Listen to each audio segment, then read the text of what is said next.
Wellington, boa noite e bem-vindo também a mais uma edição do Hora 10. Boa noite, Dorivaldo. Boa noite, Sal, e a você também assistindo ao Hora 10. É um prazer estar aqui. Obrigado. Um prazer receber-vos sempre aos dois. Wellington, Zelensky vai, portanto, apresentar um plano de paz. Mais uma vez, não vemos aqui uma referência a Vladimir Putin. Por que será?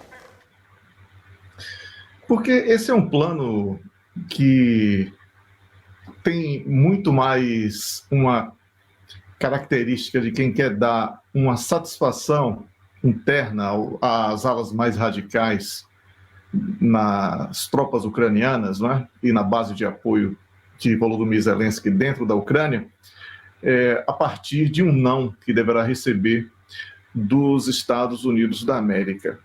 Porque o presidente da Ucrânia, ele deve se encontrar com o presidente dos Estados Unidos, Joe Biden, provavelmente no mês de setembro, no próximo mês. Hoje, ele revelou que pretende, Zelensky revelou que pretende apresentar à Casa Branca um plano chamado de A Vitória contra a Rússia. Aí a gente já vê que é marketing puro. Por quê? Porque quando Zelensky continua falando sobre sua fórmula de paz, não é? um ultimato exigindo que a Rússia retire todas as tropas, isso soa paradoxal quando até o mundo vegetal, Dorivaldo, sabe que as tropas ucranianas estão entrando em colapso, especialmente nos combates de Pokrovsk. Mesmo assim, hoje Zelensky disse que tem um plano de vitória que será apresentado a Joe Biden. Então, o presidente dos Estados Unidos, que está em fim de mandato, ele dificilmente vai ter capacidade de apoiar ainda mais a Ucrânia nos últimos meses, né? Independentemente do resultado, através de uma derrota para os republicanos ou através da vitória eventual de Kamala Harris, a sua indicada à sucessão. Até porque pouco poderia ser feito na tentativa de derrotar a Rússia diante do cenário que está posto. E isso exigiria, no mínimo, uma guerra de grande escala, o que seria perigoso não apenas para os russos, mas para todo o planeta.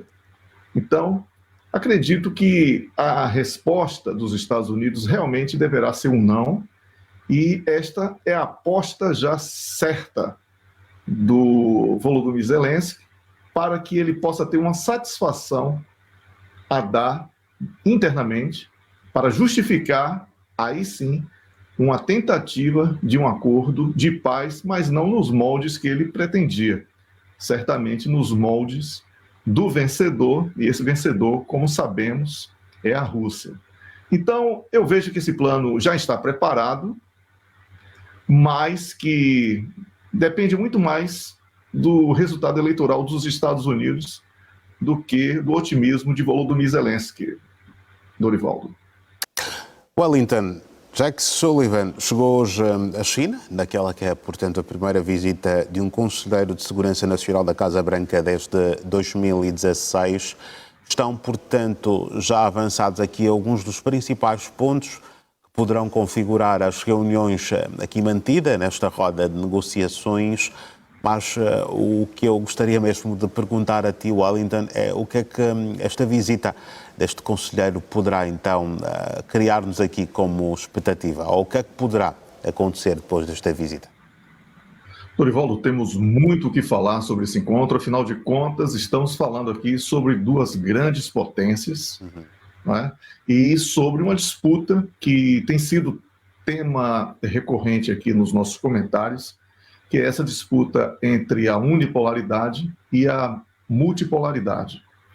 Então, a China é um ator hoje extremamente relevante no xadrez da geopolítica, e esta visita, não é, do Conselheiro de Segurança Nacional dos Estados Unidos, o Jake Sullivan, a Pequim, né, esse encontro com Wang Wang Yi, não é? É assim que se pronuncia, é isso mesmo. meu chinês não é tão bom. Eu costumo dizer Wang Yi, mas acho que de qualquer forma também vale, certo? É isso.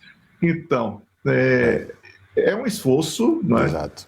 Tardio, mas é um esforço para estabilizar essas relações bilaterais, porque são as duas maiores economias do planeta. E existe aí uma queda de braço com uma série de fatores. Então, buscar promover essas relações, e de acordo com aquela visão de São Francisco, quando houve o encontro entre Xi Jinping e Joe Biden, de extrema importância para que sejam evitados também competições num nível belicista, para evitar conflitos, porque seria ruim para todas as partes e, por consequência, para todo o planeta.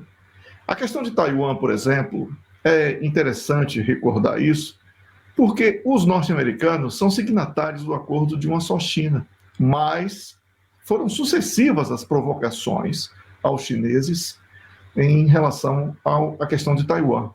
Isso, certamente, é uma das arestas que tem incomodado muito essa relação. Então, é importante que haja um entendimento para que a questão da segurança nacional e da cooperação em conflitos internacionais possa estar num ambiente de diálogo, para evitar, por exemplo, o que o colega Issal falou recentemente aí sobre a Ucrânia, que inviabilizou, até do ponto de vista constitucional, uma solução dialogada com a Rússia. Não é? Então, é importante que tenhamos aí esta conversa entre a parte norte-americana e a parte chinesa, porque esse respeito mútuo, Dorivaldo, é o único caminho para a coexistência pacífica e também para uma cooperação benéfica para todos. Creio que os chineses já deram inúmeros exemplos e inúmeras provas de que estão dispostos a uma relação ganha-ganha. E é aí que os norte-americanos deverão se reeducar, acabar com esta mania de querer ser xerife do planeta, de acreditar ainda no modelo de potência única, porque isso não será mais possível. É preciso encarar a nova realidade, que está aí para todos verem, não é? E para que o diálogo prevaleça. Será um exercício interessante para a diplomacia norte-americana, abandonando o uso da força e aprendendo a dialogar. Quem sabe, a partir desse passo aí, num diálogo com a China, os norte-americanos ganhem um espaço que tem perdido em diversas regiões do planeta, exatamente por causa dessa mão de ferro que está enferrujada diante de um cenário de múltiplas opções para diferentes atores. Então, a China enfatizou que a questão de Taiwan é a primeira linha vermelha nas relações entre os dois países e que não deverá ser cruzada. Então, é preciso que isso seja compreendido como uma questão fundamental para o início de uma boa conversa entre essas duas potências. Então, falando aqui em relação, por exemplo, Dorivaldo, aos conflitos no Médio Oriente e também na Ucrânia, ambas as partes dizem estar prontas para trocar avaliações e compartilhar as preocupações sobre esta instabilidade geopolítica que tem atrapalhado as economias dos próprios países. Tá? A China tem promovido negociações de paz, como sabemos, inclusive com propostas robustas para os dois casos, tanto da Ucrânia como também da Palestina, e a China também tem buscado cumprir as garantias para que sejam criadas as condições de um cessar-fogo rápido na questão de Israel e Palestina. Então, Dorivaldo, é importante que façamos um recorte temporal muito breve sobre os governos de Trump e Biden, quando as relações entre China e Estados Unidos foram deterioradas, não é? E é importante que esta visita de Kim seja uma nova semente, com um novo propósito, com uma nova mentalidade norte-americana, para evitar que problemas menores como o balão espião, como o TikTok e outras questões que são colocadas na relação de duas potências, né, mundiais, tudo isso seja posto como irrelevante diante da grandeza do que seria uma parceria ganha-ganha, não apenas, como falei, para os dois países, mas para todo o planeta. É isso, Dorivaldo, que eu tenho a falar. Certo, Wellington, obrigado. Wellington, Macron descarta um possível governo de esquerda ou uma coligação, mas ainda assim mantém-se, portanto, o impasse político em França. Cenário previsto aqui por mim e pelo colega Sal quando houve o resultado eleitoral na França. Instabilidade é o nome disso, né? E certamente Macron vai tentar o caos político para se manter como presidente e praticamente como imperador da França nos últimos meses de mandato, porque se ele, por exemplo, disser que há uma inviabilidade para a formação de um novo governo, diante do impasse, não poderá haver novas eleições, de acordo com a Constituição francesa. Com isso, ele iria comandar os destinos da França sem precisar de um parlamento, sem precisar de um governo. Ele seria presidente e seria primeiro-ministro ao mesmo tempo, de acordo com as leis estabelecidas para esses casos na França. Então, Macron, ele convocou naquela oportunidade eleições antecipadas, a esquerda venceu, e agora ele se recusa a honrar os resultados das eleições, porque alguns argumentam que se somar todos os opositores, a esquerda realmente não ganhou, e depois nós vemos aí aquilo que eu também falava há muito tempo aqui nos meus comentários, que Le Pen não é tão oposição assim, Le Pen está dentro desse governo de alguma maneira, a sustentação de Macron se dá a partir de Le Pen, e tudo isso faz com que a expressão que eu usei, com muita infelicidade do ponto de vista prático, mas com muita propriedade, de democracia sem povo, não é? É o que nós estamos vendo na França, quando a vontade do povo de eleger uma maioria, ou melhor, da maioria eleger o seu representante, isso não é refletido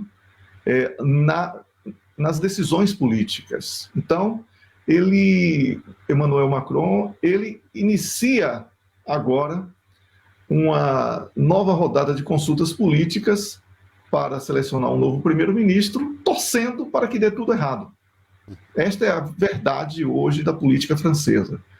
E eu vejo que esses movimentos de protesto que estão sendo organizados para o dia 7 de setembro, esses movimentos poderão ser danosos, mais uma vez, paralisar todo o país e produzir aquilo que poderá sacramentar essa estratégia de Macron como a falta de uma estrutura política capaz de nomear um governo. Com isso, ele não terá novas eleições, não terá um novo governo e vai comandar sozinho o país, o sonho de consumo dele, porque isso tudo foi prognosticado, não aqui apenas, mas por outras pessoas que acompanham com muita dedicação a política francesa.